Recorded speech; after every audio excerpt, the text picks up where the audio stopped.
Hello, and thank you so much for joining us for Coffee and Conversation. Today we have a very special guest. We have Mr. Ikels here, and he's with the Region 7 Child Protective Board.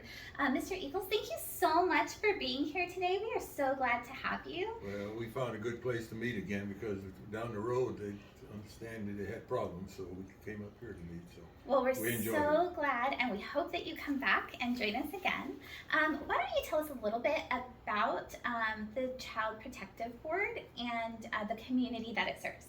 Child Protective Board is a place we got to call a rainbow room. A lot of people have it, some don't, where you keep supplies in for the kids and the workers. When they pick them kids up, they have things to pick up, Yeah. whatever they need. So we're lucky in Hays County. The county has given us a building. Oh, fantastic. And they one couple in some markets gave us $100,000 to redo it. That's So amazing. we have a nice building now for the workers that come in. Most of them come in at night if they got problems. If they were removed, it's usually after midnight. So this is normal. But Yeah. we have a lot of people that when I first got on the board 15 years ago, we had a hard time raising money, but it's gotten a lot easier.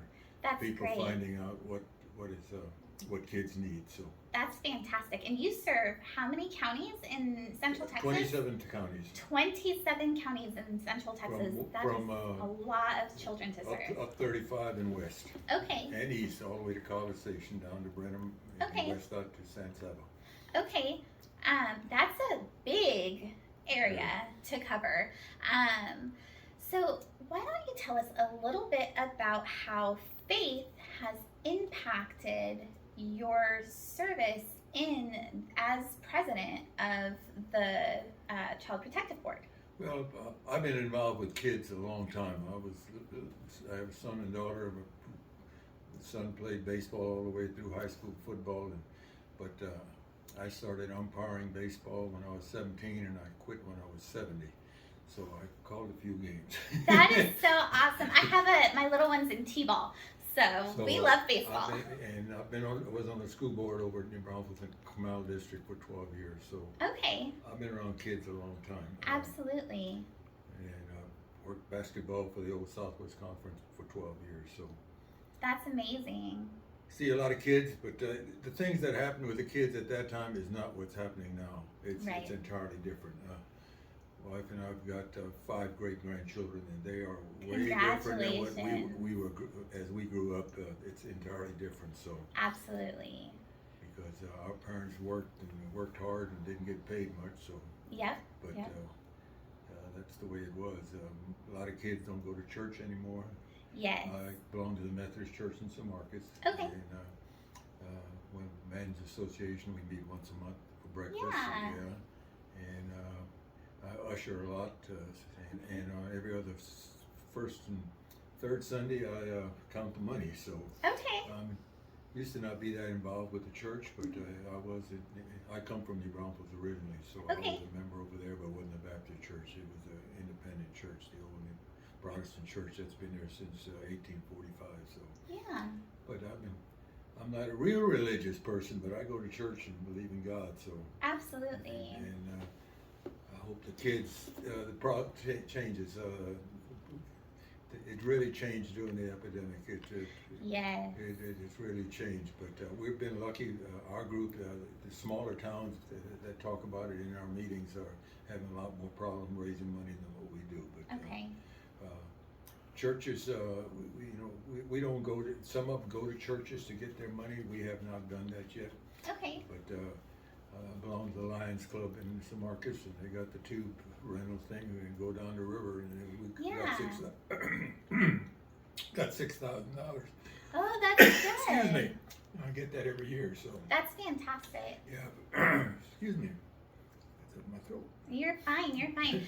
So, I love that the community is helping with this organization. So, what can local churches and communities do to continue to help support the Child Protective Board? Well, they can do drives like for diapers or for something like that, to what they need, some clothes. But like I said, we some markets have not done that much with churches.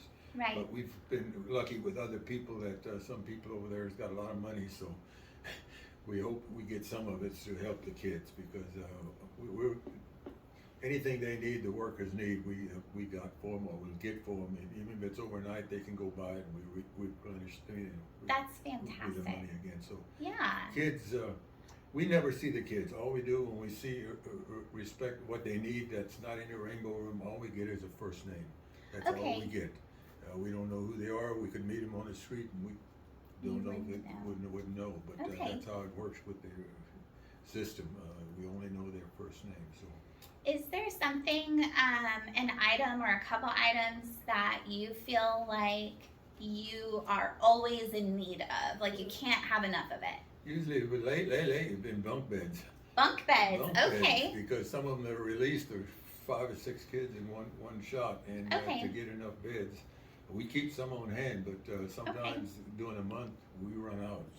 Okay, bunk beds and bedding as well to go with it. Yeah. Okay. Yeah. Okay. But clothing and stuff like that, we got all of the, most of the stuff that's there. We don't unless maybe it's the older ones in high school. We don't have much clothes for them, but for the little ones, we got plenty of diapers and things like that. So fantastic. So if anyone out there is looking at a way to support the Child Protective Board, monetary donations for the bunk beds or for any items needed, but in particular those bunk beds and that bedding is really important. So if anyone is looking to make any donations, Child Protective Board would really appreciate bunk beds. I know that there are some of you out there that are going through spring cleaning right now, and that's a great way to repurpose something that you may not use. So definitely encourage that. Yeah. If someone wanted to make a donation, how, whether it's monetary or an item, how can they do that? Do you have to get it's who's in this county, and I can't remember who's in this county right now. Well, that is okay. Because the beds, if it's in good shape, it's fine, but the bedding, we gotta get new. They won't use recyclable bedding. So absolutely. So bedding needs to be new, and then what I will do, and when I say I mean my dear friend Kelly, she will help me, and we will post who you can contact in Bell County so that you can have those donations in the right place and with the right people for the Child Protective Board. So we'll be happy to get that link posted in the comments area.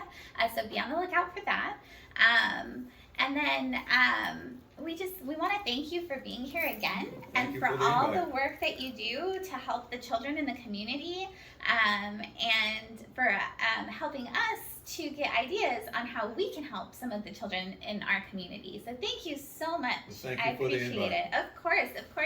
Thank y'all again for joining us for this very special coffee and conversation. We will see you for our service Sunday at 10:45, both on Facebook and YouTube, and again next Thursday at 8 o'clock for coffee and conversations. Thanks, y'all.